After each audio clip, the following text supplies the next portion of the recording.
कि देते हैं जब जवाब तो दो टूक देते हैं, आ जाए जो अपनी पे भी गुल फूक देते हैं। जितने की दाल रोटी दुखाता है बात सुन, उतने बिहारी खैनी खा के थूक, उतने बिहारी खैनी खा के, उतने बिहारी क्या पर्ची है। अच्छा, ये पूछ रहा है सर आप बिहार छोड़ के दिल्ली क्यों गए? क्योंकि यहाँ शराब बंद हो गई। जब से मैं दिल्ली गया दिल्ली वाले मुझे करके बंद हो रहे हैं। लेकिन सर मैं बताऊं किसी ये भाई देखो इस चक्कर में मत रहना। बिहार में भगवान और शराब एक जैसे उपलब्ध हर जगह, बस दिखते नहीं। और जिसको भी मिल जाता है वो अपनी बस्ती में दूसरे को पता नहीं बताता। ये 4 लाइन सुनिएगा, आप लोगों को मजा आ जाएगा। बहुत अच्छा आप लोग सुन रहे हैं।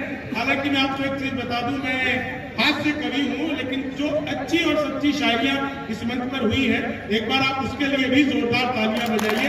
ये बहुत बड़ी बात है दोस्तों। ये अन्ना ठारी मेरे लिए आना बड़े सौभाग्य की बात है, और आप सब आज की रात में सुन रहे हैं, ये आपका भी परम सौभाग्य है।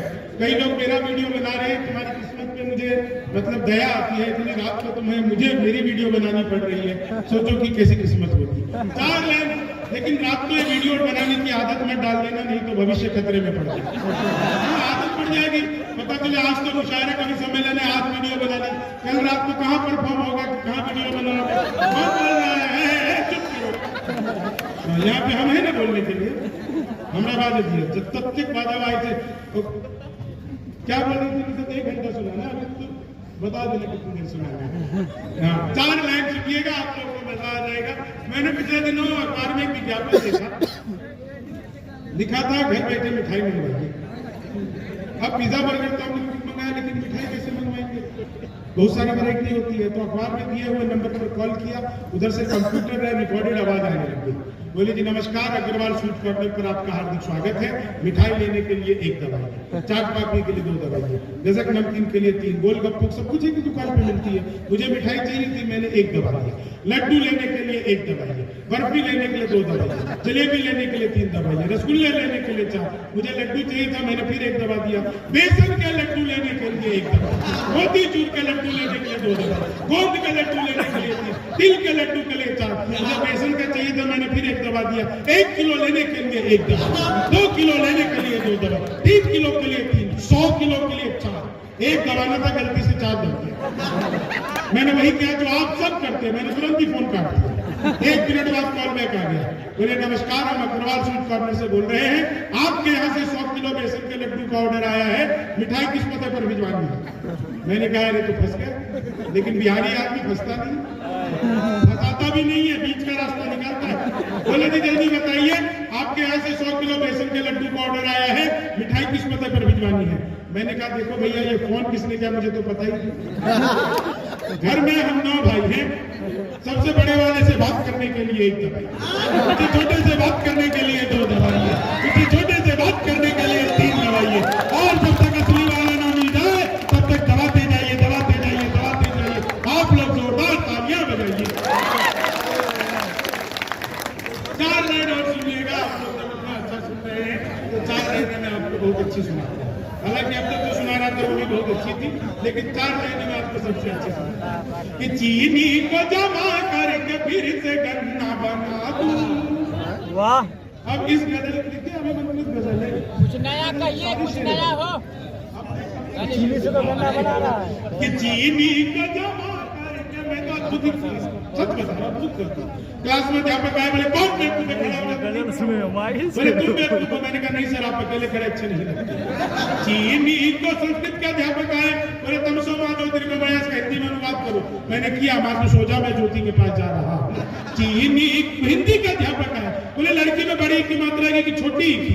मैंने कहा पहले लड़की दिखा। मैं सच बता रहा हूँ, मोदी जी चले गए थे पिछले दिनों नासा, वैज्ञानिकों ने 2 मिसाइल दे दी। मोदी जी ने पूछा इसका मैं क्या करूंगा? वैज्ञानिक बोले सर आपको तो आदत है अपनी। इस बात पे पूरी जगह बहुत दाद मिलती है, जहाँ पे आप लोग थोड़ा सा खामोश हो गए। मैं सच बता रहा हूँ, गणित के अध्यापक आए, और बोले मैंने तुम्हारे पिताजी को 2000 रुपये 6% ब्याज पर 10 दिन के लिए दी तो 10 दिन बाद कितना लौटाएंगे? मैंने कहा वो नहीं लौटाएंगे। बोले क्यों? तुम्हारे पिताजी गणित नहीं जानते। मैंने कहा जी आप मेरे पिताजी को नहीं जानते, आज तक एक का नहीं लौटाया। वो गणित वाला फिर आ गया, बोले एक्स की वैल्यू बताओ। मैंने कहा जो हमें छोड़कर चली गई, हमारी नजरों में उसकी कोई वैल्यू नहीं। आप लोग जितना मन से सुन रहे हैं, मुझसे तो एक मित्र ने पूछ बोला यार कभी शादी मौका लगे तो शादी कर लो। मैंने कहा मौका ही लग जाए तो शादी करके क्या करेंगे? 4 लाइन सुनना, आप लोग बहुत अच्छा सुन रहे हो, लेकिन इतना एक समय है, इस समय में रह करके एक गीत जो मैं आपको सुनाने के लिए आया हूँ, अगर आपको अब तक का पूरा मुशायरा कभी सम्मेलन अच्छा लगा हो तो मैं फिर से आपसे कहूंगा इस अंध्रा प्रखंड के कमेटी के सभी लोगों के लिए जोरदार तालियां बजाइए। हमारे तो मुझे तो ये भी नहीं पता किन किन लोगों ने मुझे कॉल किया आज के प्रोग्राम के लिए। मैं सच बता रहा हूँ, मैं पिछले प्रोग्राम में गया था, एक सच्ची घटना बता रहा हूँ।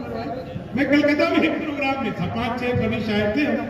जब प्रोग्राम खत्म हुआ, सच्ची घटना आपको बता रहा हूँ, प्रोग्राम खत्म हुआ तो जो कोऑर्डिनेटर थे वहाँ के लाला जी, सुनना बहुत अच्छी बात, उधर की मत सुनो, बहुत अच्छी बात बता रहा हूँ। जब प्रोग्राम खत्म हुआ तो जो कोऑर्डिनेटर थे वो भाषण देने के लिए आए। उन्होंने पूछा कि ये जो शायर और कवि हजरात आए थे ये लोग कैसे लगे तुम्हें? तो सब लोगों ने तालियां बजाई कि बहुत अच्छे लगे, बहुत अच्छे लगे। तो उन्होंने बताया कि देखो ये तो तुमको बहुत अच्छे लगे, ये तो जो आए थे तुम लोगों ने जितना चंदा दिया था उसमें यही आ सकते थे। अगली बार टाइम पे चंदा दिया करो तो इस बार उससे भी अच्छे अच्छे बुलाओ। तो ये जो आए हैं ये तो ऐसे ही आ गए हैं, टाइम पे चंदा दे दिया करोगे तो बहुत अच्छा रहेगा। इन 4 लाइनों को सुनना बेटा तो धीरे धीरे एकदम ऊपर आ गया, थोड़ा नीचे हो जाए। ये वही लोग हैं जो शादी में दूल्हा का छोटा भैया बन के जाता है अंदर फोटो खींचने के लिए, फिर बाद में पिटा के आता है। ये होता है ना, मिथिला में पता नहीं क्या क्या होता है, कल्पना नहीं कर सकते। मिथिला में दुनिया में मैं बता रहा हूँ आपको, 4 लाइन सुनिएगा बस, मैं बहुत ज्यादा इधर उधर भटकाना नहीं चाहता। पूरी दुनिया में मैं जहां भी जाता हूँ, आप यकीन मानिए मेरे साथ में एक नाम चलता है शंभू शिखर बिहार के। मैं दुनिया के किसी भी मंच पर चला जाऊं, अपने भीतर के बिहारीपन को और अपने भीतर के बिहार को मैं कभी भी मरने नहीं देता।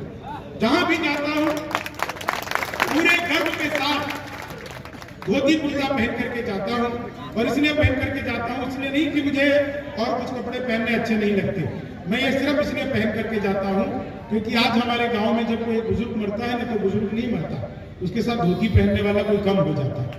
हमारी संस्कृति, हमारे कहीं न कहीं त्योहार सब कुछ अलग अलग हो गई है। मैं आपको एक गीत विशेष सुनाना चाहता हूं। अब तक मैंने आपको जो कुछ भी सुनाया उसको आप ऐसे ही खारिज कर दीजिएगा, और बस एक गीत जो मैं आपको सुनाना चाहता हूं उसी के लिए मैं यहाँ पर आया। उन लोगों ने मुझसे जो